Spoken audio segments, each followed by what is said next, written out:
Hi, everyone. Thank you so much for joining Kirkus Reviews and Ingram Library Services for our second Cut the Line Readers Advisory webinar. My name is Megan Labrise. I'm the editor-at-large of Kirkus Reviews and host of the weekly podcast Fully Booked. And I'm here with Amanda Wusso from Ingram Library Services, and we've got a lot of great titles to go through with you. We're excited to share this hour as we talk about read-alikes for Frida McFadden's highly requested books, speak to three amazing authors, and share in the love of all things thriller. Before we begin, we have a few reminders. After the completion of this webinar, you'll receive a download link for a certificate of participation to qualify for Reader's Advisory Professional Development. Everyone who's attending live today will be entered to win copies of the books by our author panelists. We'll contact you after the webinar if you're a winner. If you experience any technical issues during our presentation, please send a note in the Q&A box at the bottom of your screen, and we'll address it as best we can. We encourage you to ask questions of our presenters and panelists. You'll be able to do so through that same Q&A box. We'll also be sending out polls and questions throughout the webinar, and we'd love to receive your responses, so please do participate. Now, let's talk about why we're here. The Crash by Frida McFadden is a new standalone psychological thriller from the #1 New York Times bestselling author of The Housemaid, among many other stellar suspenseful novels. In The Crash, a woman's, she kind of like, it's a story that plunges a pregnant woman into a sort of waking nightmare. That's what our reviewer said in our recommended review, which calls the novel soapy, suspenseful fun. The Crash has only been out for 2 weeks, and it's been racking up holds around the country. We took a look at some of the largest library systems and found 6,700 people waiting for their turn to read this exciting new book. And that's just a handful of systems. So now I'm about to turn things over to Amanda to talk you through some of Ingram Library Services and Kirkus's recommendations of alternative titles your patrons are going to love to read while they wait their turn for The Crash. So a little bio. Amanda Wusso is one of the collection development librarians for Ingram Library Services. She received her MLIS from the University of Wisconsin-Milwaukee. She has worked in the public library world for 8 years, serving systems in Wisconsin as well as New Mexico. Before joining Ingram, she was the adult services coordinator at Farmington Public Library, and her favorite thing about collection development is connecting patrons with materials and creating community-specific collections. Over to you, Amanda. Thanks, Megan. I am so excited to share some titles that your patrons might be interested in while they're waiting to get their hands on The Crash. It's crazy how many holes there are. There are quite a few psychological thriller read-alikes, but we've narrowed it down to what we think your patrons would love. Some are authors your patrons have probably heard of, and some might become new favorites. So let's dig in. In After He's Gone by Catherine Bolger Hyde, Abby discovers her husband Charles dead in their home, but she has no memory of what happened. As the police investigation unfolds, suspicion falls on her. Abby grapples with the terrifying possibility that she may be responsible for his death, while simultaneously contending with the unraveling of what she thought was the perfect marriage. She begins to uncover hidden resentments and a gradual erosion of trust that had been simmering beneath the surface of their relationship. As the story progresses, Abby's memories slowly begin to return, revealing a darker side to her marriage and raising unsettling questions about her own sanity. The Birthday Party was a Man Booker nominee, and it tells the story of a seemingly idyllic gathering in a small French hamlet. Patrice is planning a surprise birthday party for his wife Marion, while their daughter Ida and their neighbor Christine help with the preparations. However, a series of unsettling events begins to disrupt the tranquility. Anonymous, menacing letters arrive, and an unfamiliar car rolls up the driveway. As night falls, strangers appear, stalking the houses and unleashing a terrifying chain of events that shatters the peace of the hamlet. The novel explores themes of fear, isolation, and the fragility of everyday life. It's a gripping and suspenseful read that keeps the reader on the edge of their seat until the very end.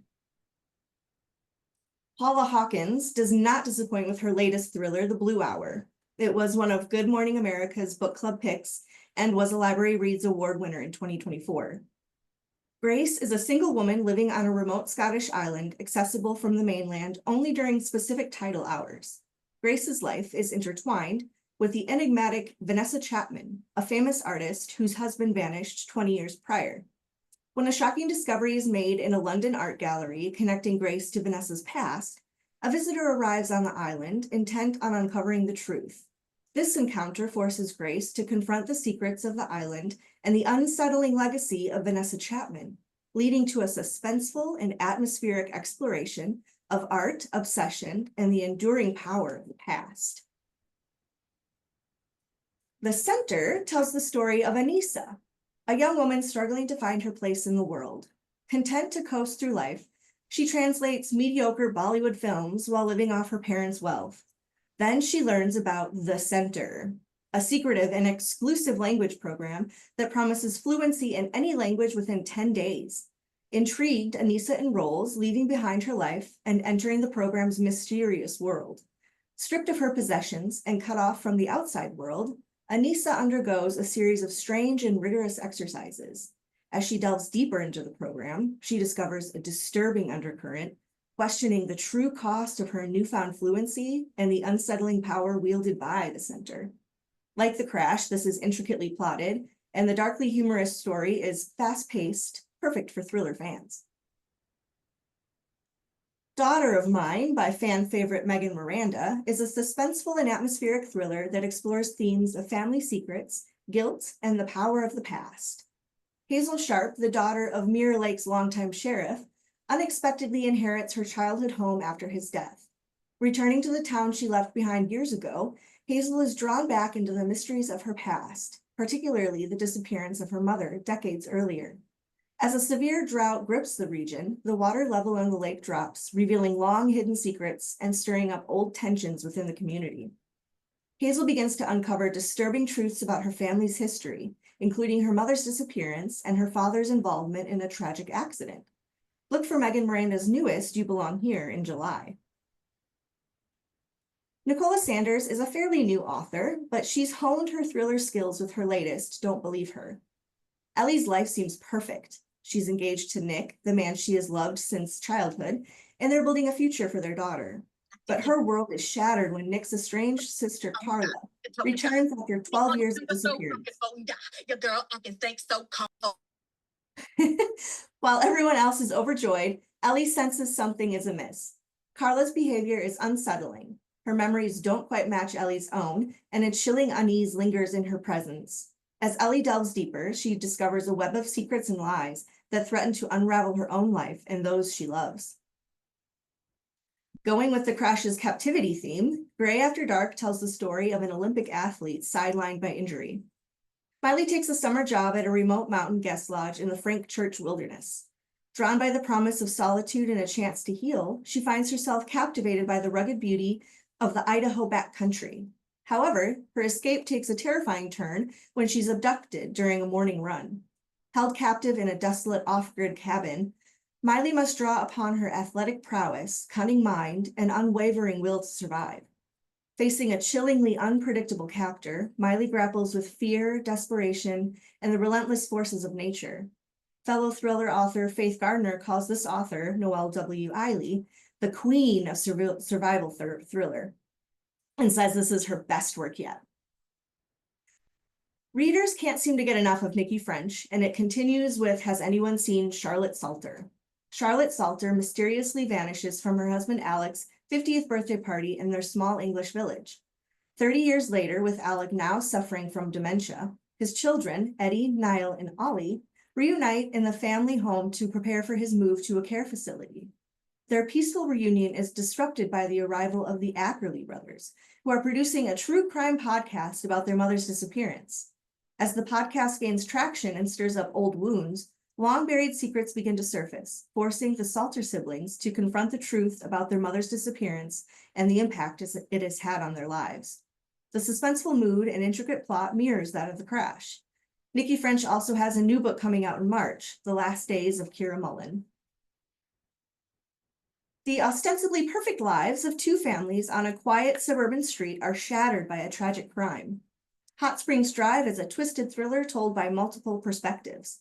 Jackie and Teresa, close friends since the birth of their children, find their bond tested to its limits when Teresa is brutally murdered. Jackie, grappling with her own inner turmoil and a history of emotional eating, becomes entangled in the investigation and the subsequent fallout. As the community deals with the shocking event, secrets and long-buried resentments surface, exposing the complexities of friendship, marriage, and the dark undercurrents that lie beneath the surface of seemingly perfect lives. Hot Springs Drive had so many starred reviews and positive reviews in iPage, it took forever to scroll through it all. The Washington Post named it one of their best thrillers of 2023, calling author Lindsay Hunter a fearless writer and an enviable eye for detail. It was even a pick for Roxane Gay's Audacious Book Club. Jodi Picoult called this next book a delicious smoke curl of a novel. Jess, a restless young woman, returns to her small hometown after 15 years of absence. Her return is prompted by the discovery of her mother's remains, who vanished when Jess was just 13. Reuniting with her older sister Liz, Jess is plunged back into the past, confronting the grief and confusion surrounding her mother's disappearance. As she investigates deeper into the mystery, she deals with her own identity, her complex relationship with Liz, and the lingering impact of her mother's absence. Knife River is Justine Champion's first novel, and we can't wait to read more from her. In Listen for the Lie, Lucy Chase is presumed to have killed her best friend Savannah years ago and is trying to rebuild her life in Los Angeles. Haunted by the incident and the town's judgment, she's living a quiet, unremarkable existence. However, her past catches up with her when a popular true crime podcast reignites interest in the unsolved murder. The host, Ben Owens, arrives in her small Texas hometown, determined to uncover the truth.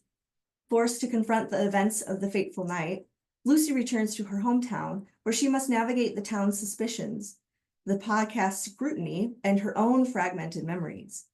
As she explores further into the investigation, she uncovers a maze of lies, questioning the truth of what happened and whether she is truly innocent.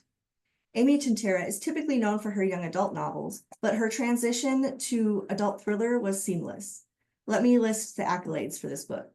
A New York Times bestseller, a Good Morning America Book Club pick, an NPR Best Book of the Year, and a Washington Post Best Thriller of 2024. Three estranged sisters are forced back together 15 years after their parents' murder, and no one can know. Emma, the middle sister, was considered a prime suspect in the murders, but no one was ever convicted. She still carries the weight of suspicion and the lingering questions about that awful night. As the sisters reunite in the family home, long-buried secrets begin to surface, forcing them to confront the truth about their parents' deaths and the impact it has had on their lives.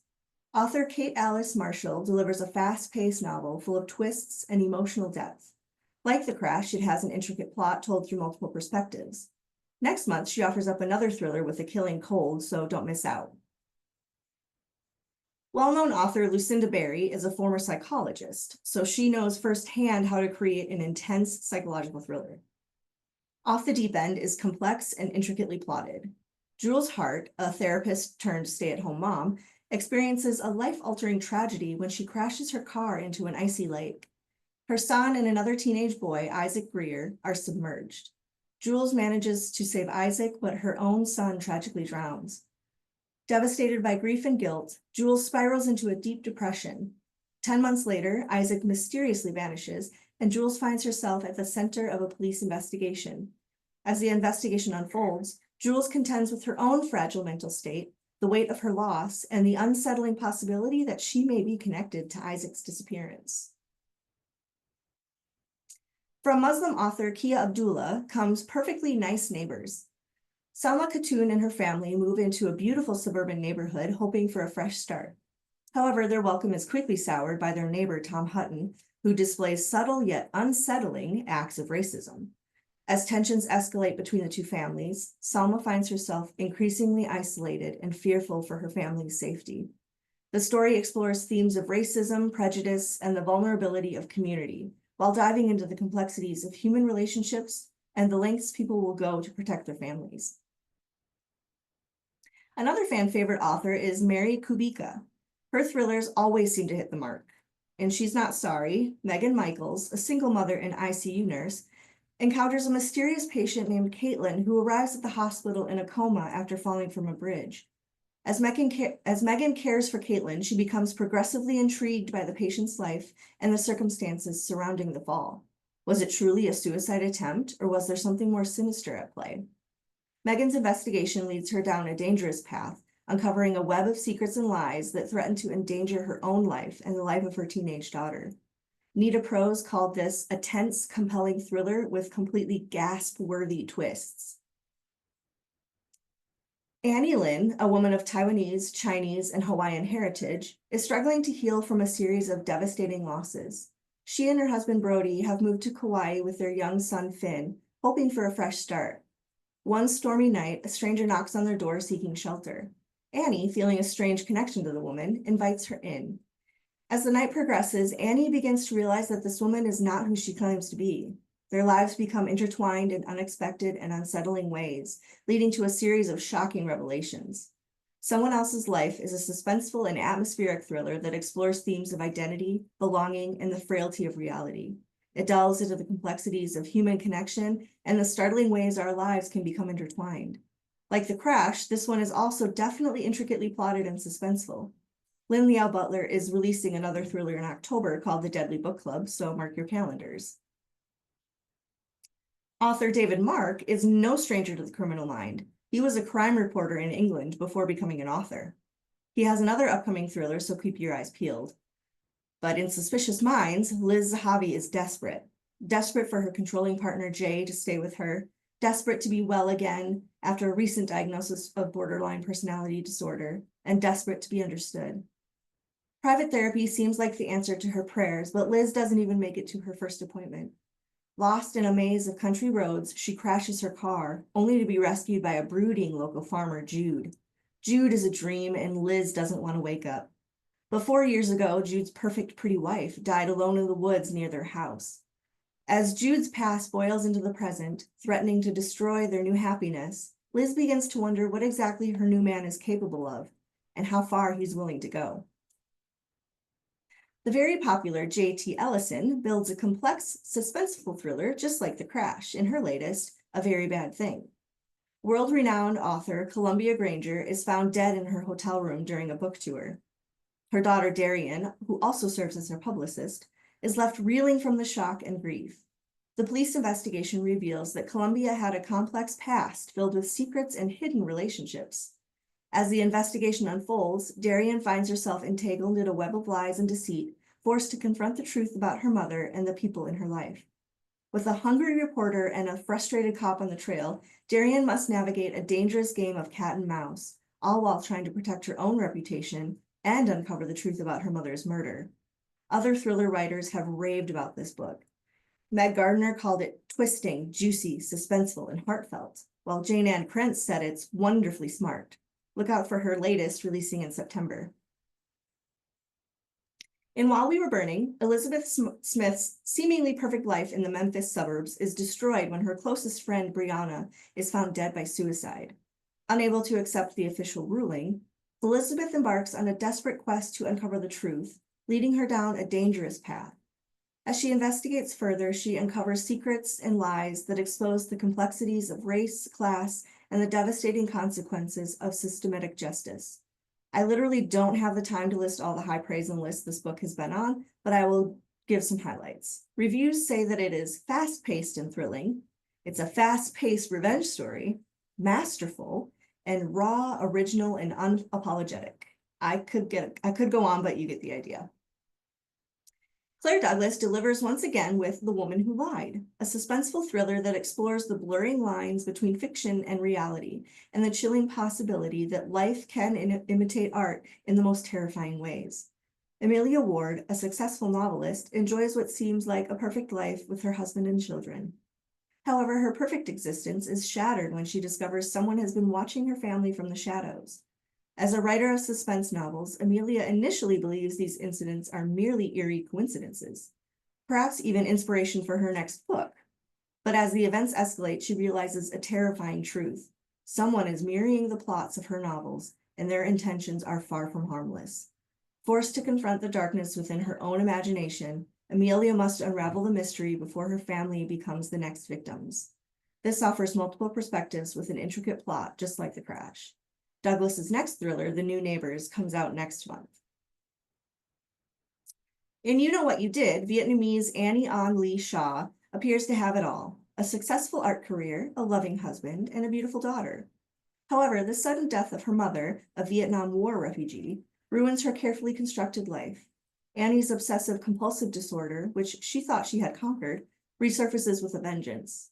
Disturbing compulsions begin to plague her, and she starts to question her own sanity. Then a prominent art patron disappears, and the police investigation begins to focus on Annie.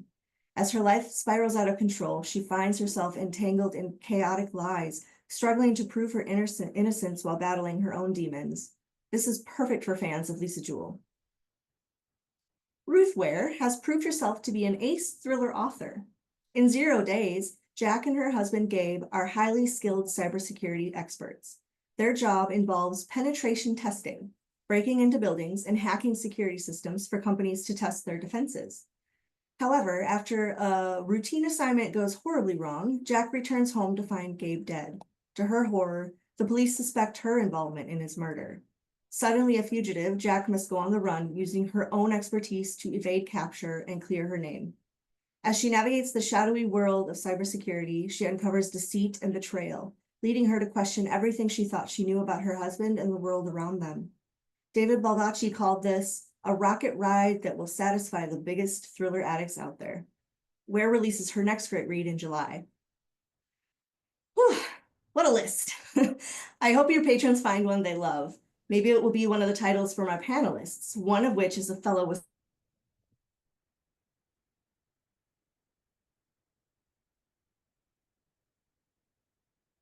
I think we have a little freeze on the line. Oh, you're back. Hello. Sorry to bid you adieu prematurely, Amanda. I have a few questions for you, especially I couldn't help but notice as a podcast host that at least 2 of the titles you recommended mention podcast hosts, and I just wanted to ask you if I have anything that I need to be worried about. Do you?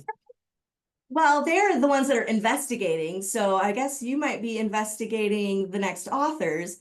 Or I also found it strange that 2 of the books were about authors.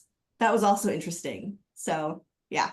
One more question for you before I let you go. And a reminder to our audience, you can ask Amanda or any of us any questions at any time through the Q&A box at the bottom of the screen. But would you say we're in a thriller renaissance? I don't think it ever went away.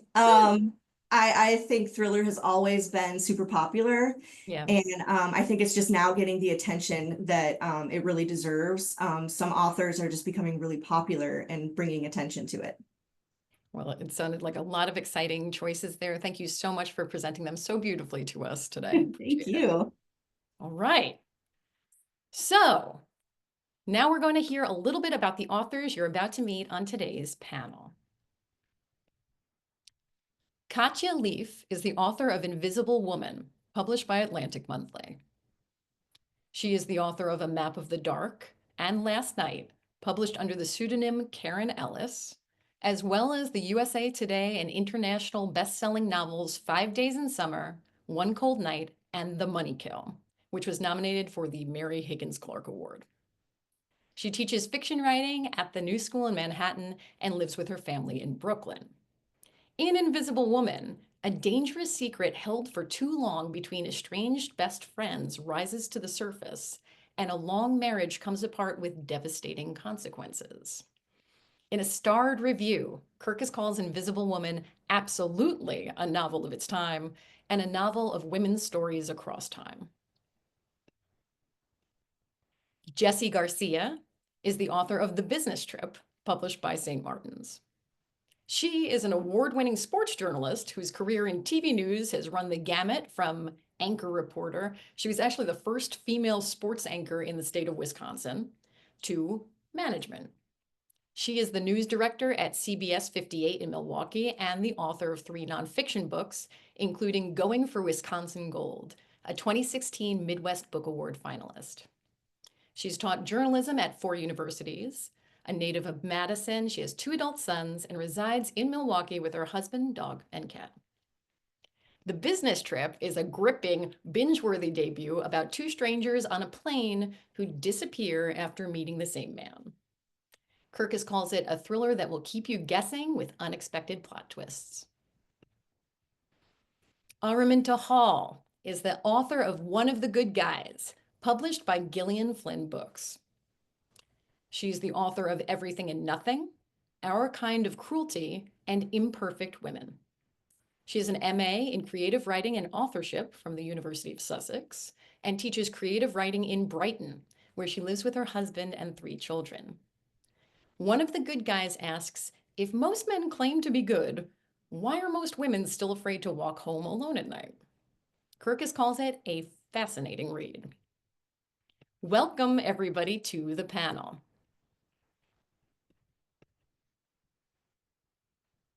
Hey, Jessie. Hello. Hello. Hello, Katia. Hi. Hello, everybody. I'm thrilled to have you all on here. And when we were just meeting before we got this webinar going, I neglected to say, please, if at any point, I will address questions to each of you in turn, but if you'd like to answer, if somebody else gets you excited and you have something you want to say, just jump right in there. Let's make it more of a conversation than, a question in turn. So we will start with question in turn, of course. The first one I have for you is that old faithful question, what is your book about? Who would like to begin? Jessie, I saw a raised eyebrow.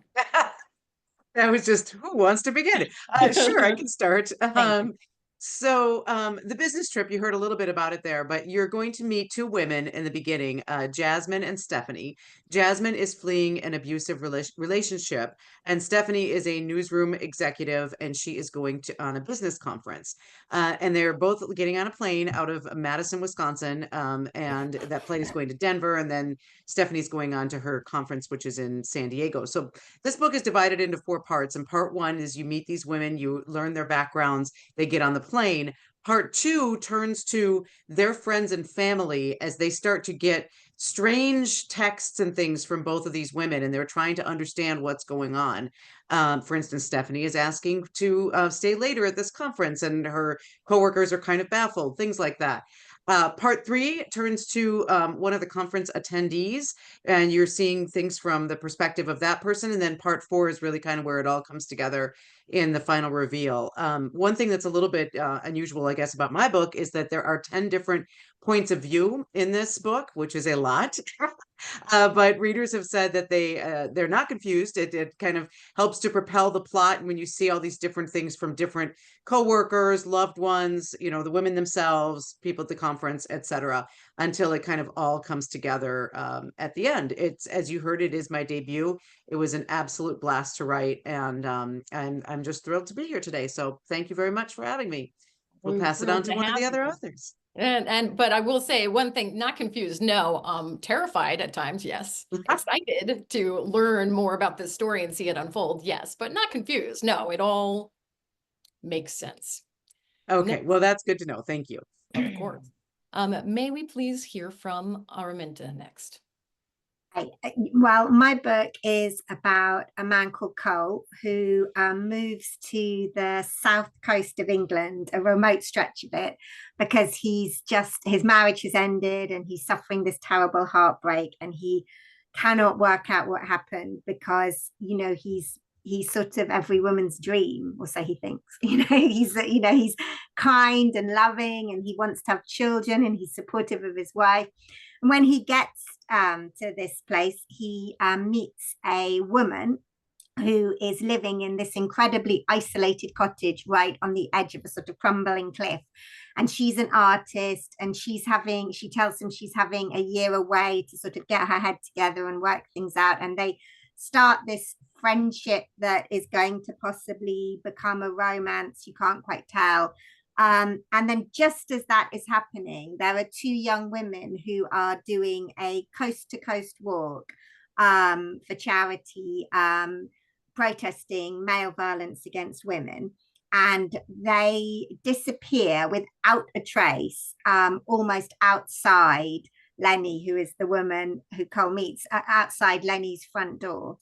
And the story's told, the novel is told in 3 parts. So the first part is from Cole's point of view. The second part is from his ex-wife Mel's point of view.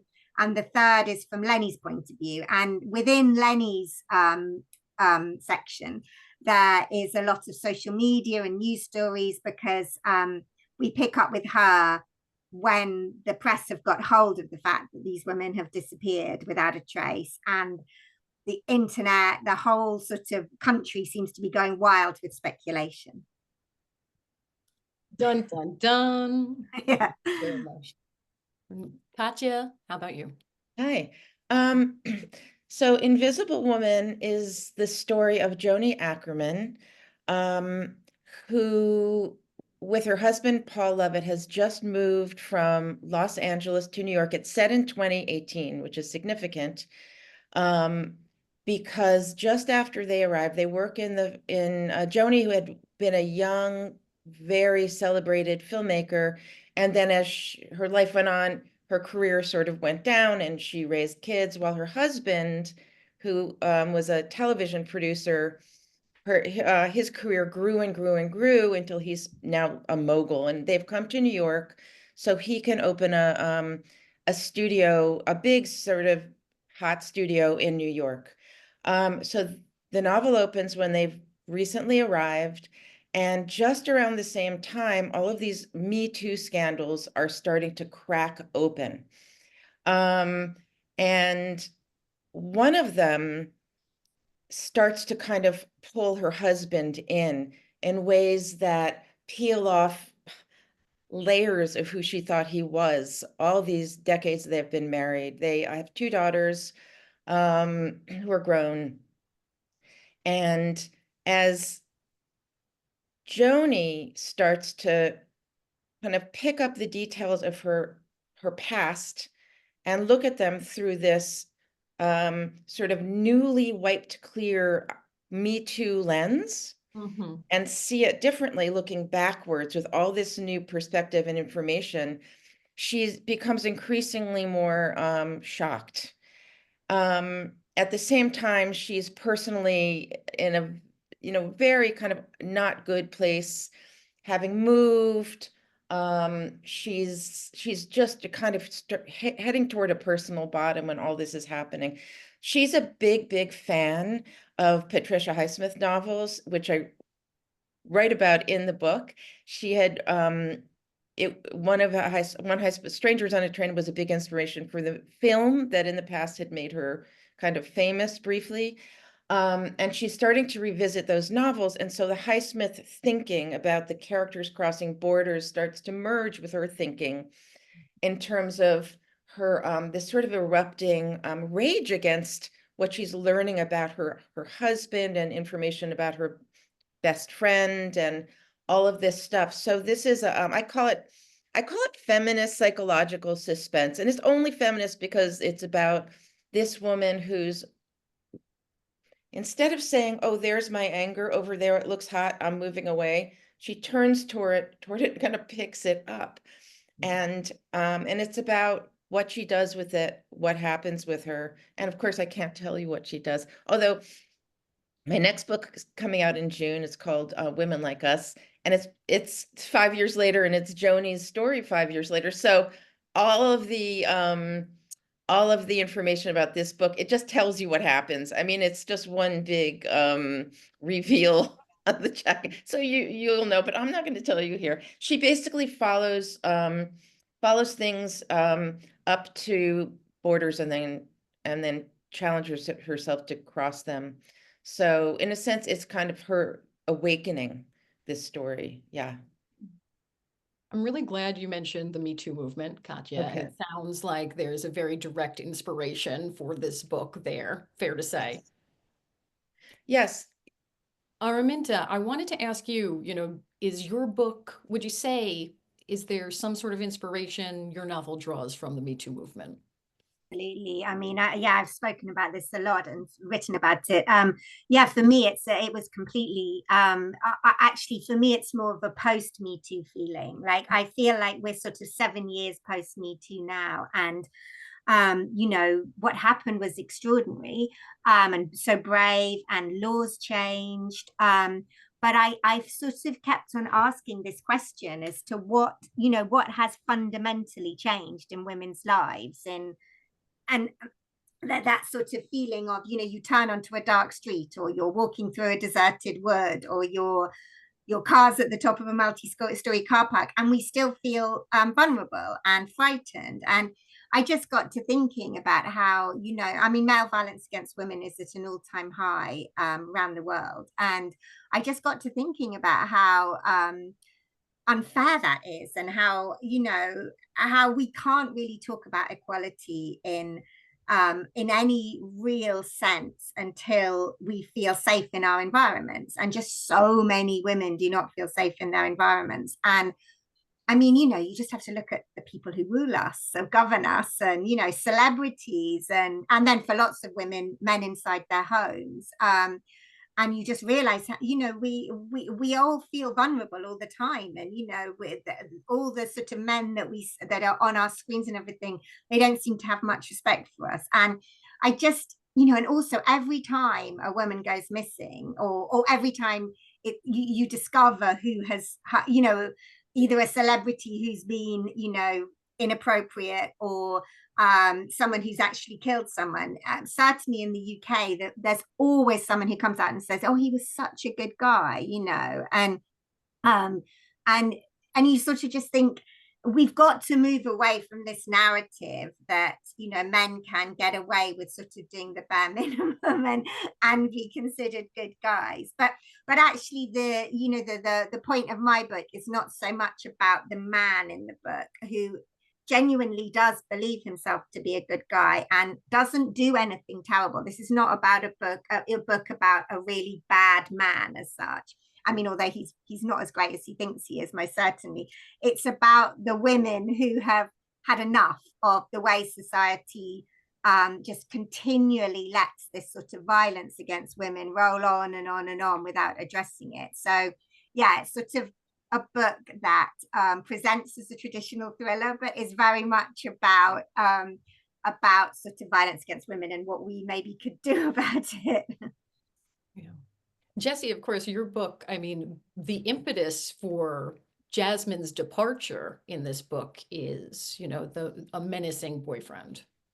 That is true. So we kind of have some similar themes going on here. Yeah, and I thought of this book actually when I was on a business trip of my own. And I was in the Denver airport when the idea for this book popped into my head. And the first character that came to mind for me was Stephanie, the newsroom executive. And then I started building out, you know, all the other kind of, you know, characters to go around it. And there's a lot of television news involved in this book. So you're going to get like a lot of behind the scenes TV news as well, just because that's a field that I've been in for decades. And so it was really kind of fun to show the newsroom and the coworkers and like different things that are happening, and her being a newsroom executive. But you're absolutely right. You know, the Jasmine is fleeing an abusive relationship in the start. And then, you know, it kind of, there is some of that theme that goes through it as well. There's also, you know, I wanted to really explore kind of the depths of the human mind to get what we want in life, and the assumptions that we make about other people that are usually not true when we're assuming things about other people. And these types of, you know, moments, and we cross paths with so many human beings in our life. And so these types of moments as well. So I wanted to create a puzzle mystery as well. My favorite book as a child was The Westing Game by Ellen Raskin. If anybody knows that, if any librarians have that, it is such a fantastic young adult puzzle mystery told from multi-point of views. And, you know, you're getting clues and hints all along the way, and you're trying to figure out what's going on. And I always wanted to create, you know, that type of book. So it was so much fun, you know, to drop in the red herrings and, you know, the misdirections, and just really have fun with it as well. So it was great. I wanted to quickly show, if I could, I've got both the US and the UK cover here. So, and I apologize for the light kind of shifting. I'm sitting by this lovely window, but all of a sudden it got very windy and alternately sunny and cloudy outside. So I hope that's You're not too glowing. distracting. Yeah. So here's if you can see this is the US cover. And Push it whoop, right I know, up on I'm that sorry. camera. Okay, this is not working out as well as I had hoped. It's a little blurry. Okay, let's see if we can show you the UK cover at all. I'm trying to put it right in front of my face. It's very different cover. So I just think it's always fascinating how the graphic artists do these different covers. And so I just happened to get the UK cover within the last couple of weeks as well. And so it was fun to see the different ways that they put this together. But I thought I would share that as well. And I did just finish thriller number 2 for me, so my sophomore novel, and that'll be out in about probably a year or somewhere in that range. We're just like in the copy edit process right now. And that one is it's also about television news, even more about television news. It's about an on-air personality who goes missing and the whodunit that happens after that. Well, let's have at it. Araminta, what are you working on too?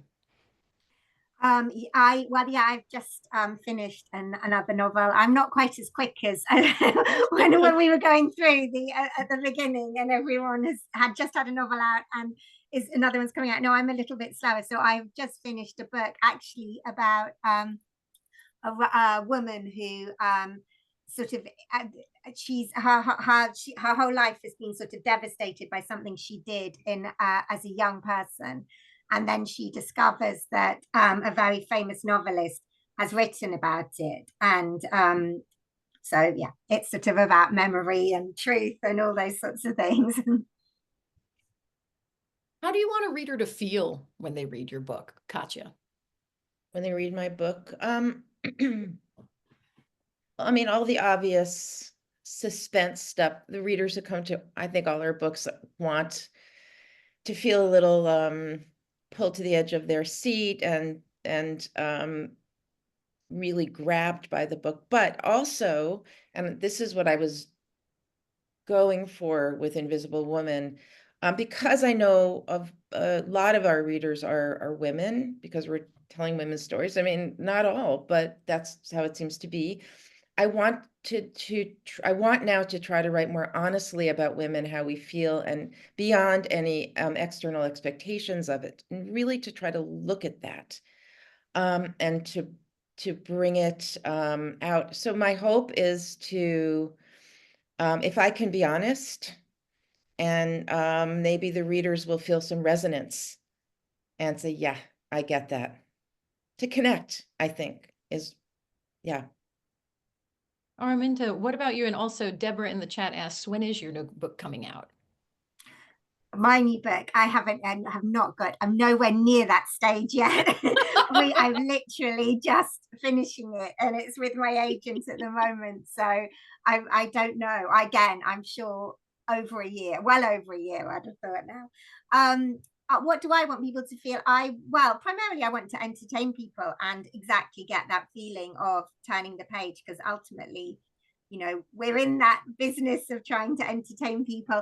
But also I agree totally. I mean, I write really honestly about being a woman, and I also, I'm always very influenced by politics, and a lot of my novels are quite political, and I feel like it's really important to have something to say behind the story. Like, I think you can really tell novels where the writer feels passionately about something. And I think, the books that I most enjoy are books that I connect and I feel like, oh gosh, someone else feels that way too, which is it always makes you feel so great. But also just learning something and just sort of all being made to think about something that I was thinking about anyway. So I always hope to sort of do that as well.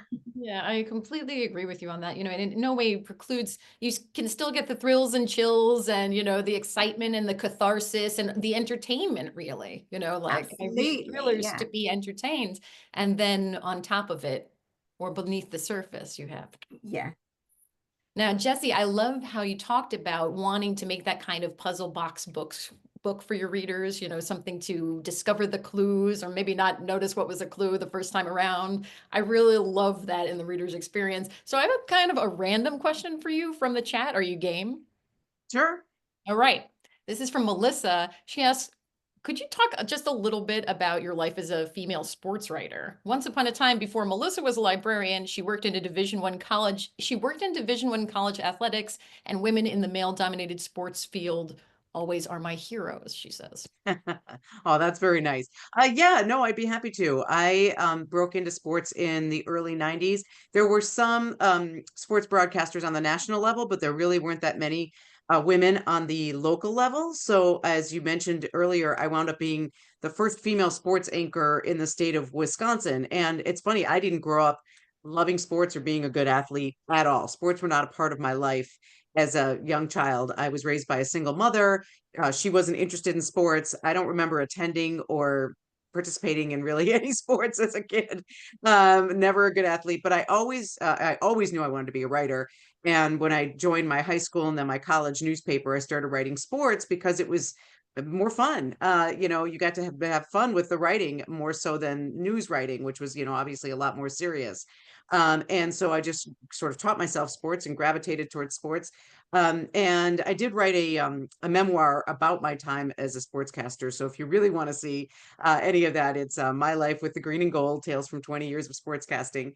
That was the first book I wrote. That was back in 2013. And you mentioned earlier, I wrote nonfiction for a while before deciding to dabble in fiction. It was probably about 6 years ago that I thought, I'm going to try fiction. I've never really tried it. I've always been a nonfiction person. Let me try it.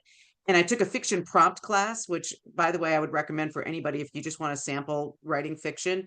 It was an online class, and they would send you a prompt, like a picture, a scene, a character every week. And you would just write 1,500 or so words and send it back for a review.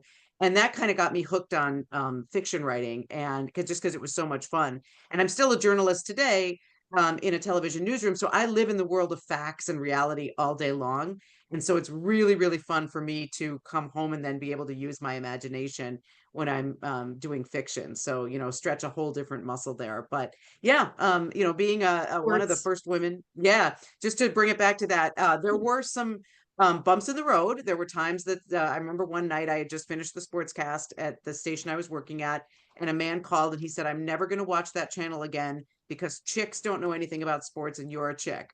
And I was like, okay, I hope you change your mind one day. And I don't know if he ever did. So there were some bumps in the road, but honestly, most people were really, really open and receptive to a woman talking about sports, because why couldn't a woman talk about sports as effectively as a man? That's some pretty first day in college logic class. You're a woman. Women don't know anything about sports, therefore I won't watch anymore. Yeah, I hope Right. you got turned around. Yes. The next question I have for all of you is, who are some of the thriller writers you admire? Araminta, I have an idea of one of the writers you might say, perhaps your publisher. Well, yes, Gillian Flynn obviously clearly was a huge, huge influence on me. I mean, I remember reading Gone Girl when it came out. Was sort of all, so I think I bought it the day it came out, and just being so sort of thrilled at the thought that we were once again in the territory of these sort of messy women, which is what I've always loved reading and writing. And I feel like that was a real turning point, Gone Girl, where you suddenly, it was back again, that we could sort of be honest about who we were, and write these sort of fantastical characters. But for me, I mean, Patricia Highsmith is like probably my favorite thriller writer. I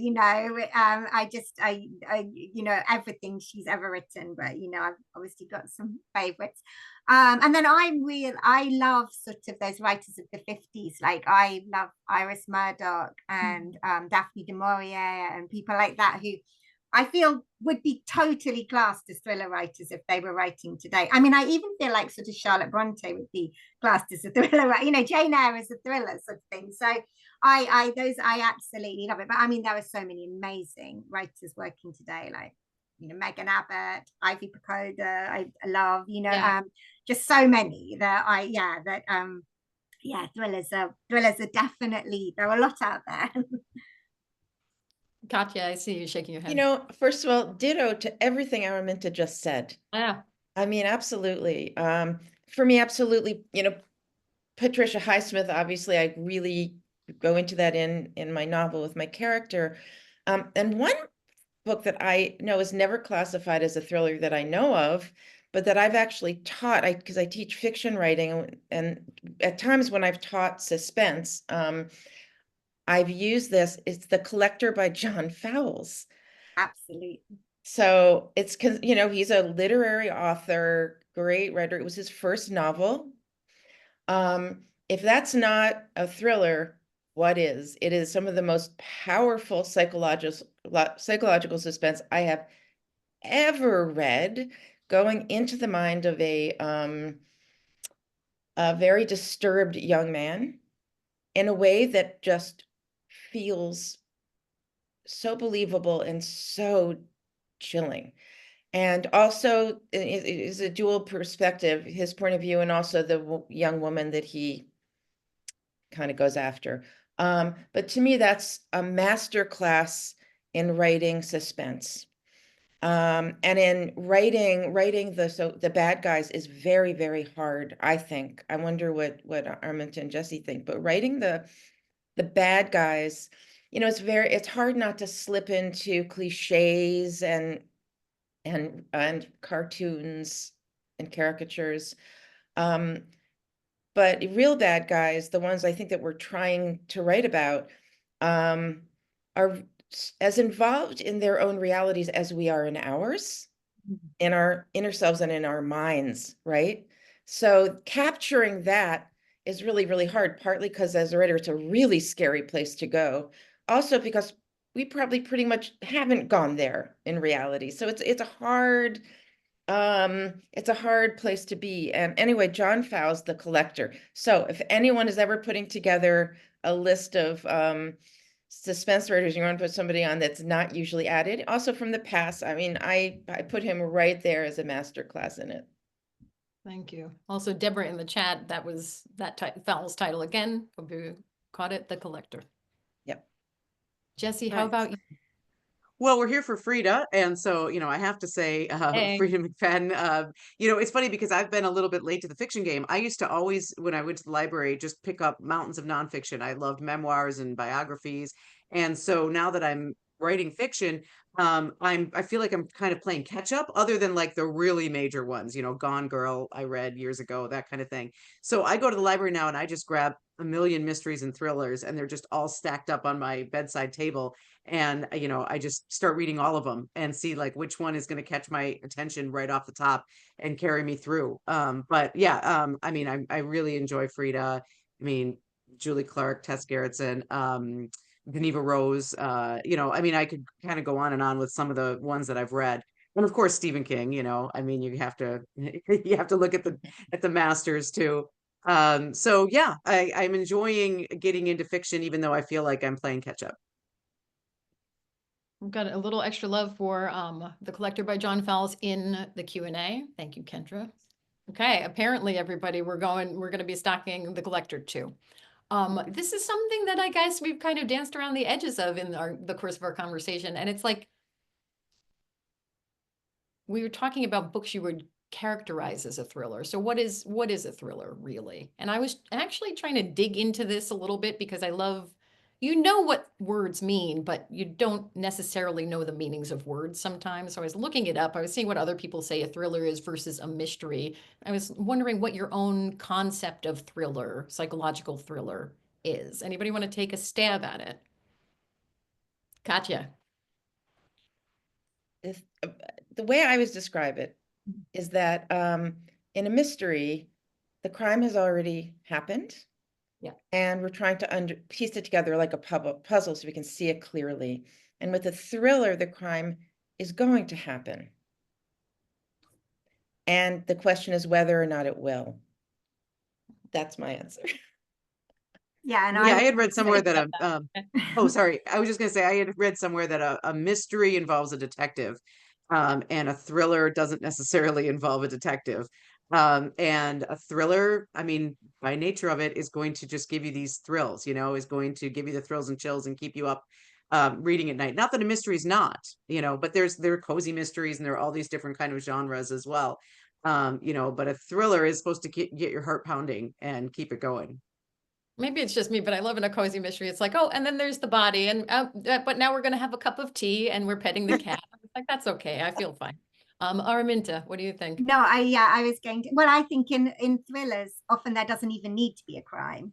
I mean, that they can just the crime doesn't have to exist. It can just be like a crime of the heart or the mind, or but in fact, I was teaching last night and I got asked this exact question, and I always have this answer where I think in crime or mystery novels, it's sort of you're asking the question of who did it, and in thrillers, you're asking the question of why did it happen. So either the bad or the thing has happened right at the beginning, or you're working towards it, but it's sort of more about the psychologically why did that happen, which I find really interesting.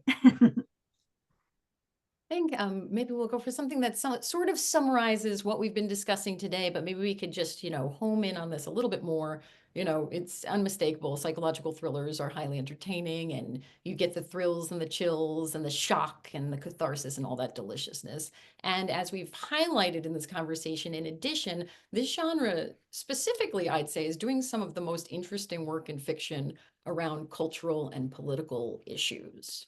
We've definitely touched on this, but I guess we wanted to ask directly, when you think about readers coming to you this novel and book clubs sharing this novel and speaking with one another, are there cultural conversations you'd like your work to be a part of? Are there questions you hope that your work will spur in these groups, in these readers? Any thoughts on that? Yeah, I can jump in. So mine does involve class, Yeah. not really politics so much, but just culture and class. And you have, women just from different walks of life, different economic status, et cetera. And I think, one of the themes here is that we are more alike than we are different, although we may think that we're very different. So, two women from very different walks of life get on the same plane, things happen, et cetera. But there are some similarities between the women as well that you may not see right off the bat. So and we were talking earlier about like writing the bad guy, or I just think that's a fascinating point that you made, Katia, because it is not easy to write those characters, and you have to give them depth. And you have to explain as a writer, like why they would do whatever they're going to do, what is their background, et cetera. So for instance, my book goes back to high school, to explain some things for one of the characters. And so, that's part of that was culture as well in class back in high school. And so if anything, I hope for my readers, it might just bring about talks of class, culture, how something that happened in your formative years can carry all the way through. Thank you. For me, it's, I guess, at this point, women, and I know the word feminism can be a hot button term, I but like it it. really means just women as people. Why it should even be a subject, I don't know. But yeah, I mean, that's what I've been looking at in my Joni books. And as a writer who is a female, I don't want to, it's not like I'm banging only that drum, but Totally. it's something, again, I'm trying to raise my voice about honestly, just to speak clearly and honestly about it. And it's all its shades. Yeah. Yeah, I mean, that's the same for me, really. That's what I hope people talk about. And I just think it's time for a bigger societal conversation about where women sit in society, which I agree is a crazy thing to say, because it should just be that we're just all humans and sit together, but it isn't. And so we need to have those conversations. And we really do need to address, the violence against women and women's safety, which is going to require such a huge societal shift, but nothing changes until you start talking about it. So if you can start any conversation, it's so important. Absolutely. And through conversation, we can begin to talk about it differently, think about it differently, Yes. and hopefully make a change. Well, Yes. I am so thrilled to have you all on here. Araminta, Katia, Jessie, thank you so much for joining me in conversation on this webinar. That is Thank our you. time together today. And I want to thank everybody who joined us. Thank you everyone for attending this Cut the Line Readers Advisory webinar. You can download a certificate of completion by scanning the QR code currently on the screen or by clicking the link to download in the post-attendee email tomorrow. You'll be prompted to enter a password, RAW, all caps, to start the download. We have a few more exciting webinars coming up for you in 2025. Scan the code on the screen now to register for our next Cut the Line Readers Advisory webinar. It's going to be on March 27th, 2025 at 1 p.m. Eastern, 10 a.m. Pacific. That one will center on literary fiction as we discover read-alikes for 3 Days in June by Anne Tyler. Thank you all so much. See you next time.